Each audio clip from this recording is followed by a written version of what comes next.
Peggy 18. One of my earliest memories of music not coming from a traditional scene was the music for Metroid.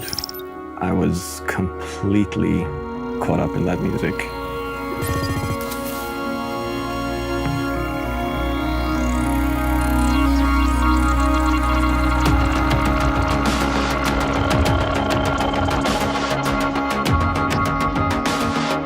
The first game I worked on was called Excessive Speed.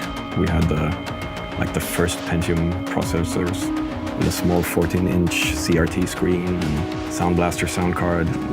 That was it, you know. Ground Control 2 was, well, we were still a small company, but we had a solid fan base. I felt we need to solidify the trust of the fans. I wanted to give them something more for the people who really liked the music from the first game. I'm still very proud of the music for World in Conflict. I was very lucky to start working close with the writer, and we had a close relationship discussing different characters, giving us a score that was much more married to what was going on in the game. It was half a year before the first E3. That's when I started writing the music, leading us into our first unveiling of the game.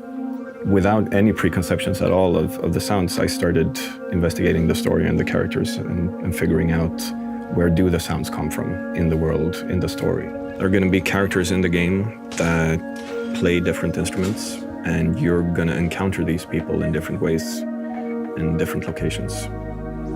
The pianist, he is actually my brother. He works here at Massive as a programmer. We are really close. We've been doing music together for the last 15 years. And when the time came to record this music, I thought he would suit this character perfectly. We have the general, the epic story of the Division. This will always have its own more orchestrated sound.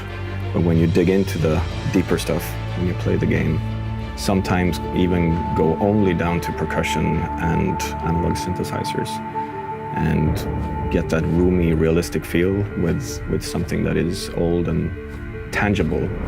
Get the room, get the tone, get the feeling, and find a place for that in the game.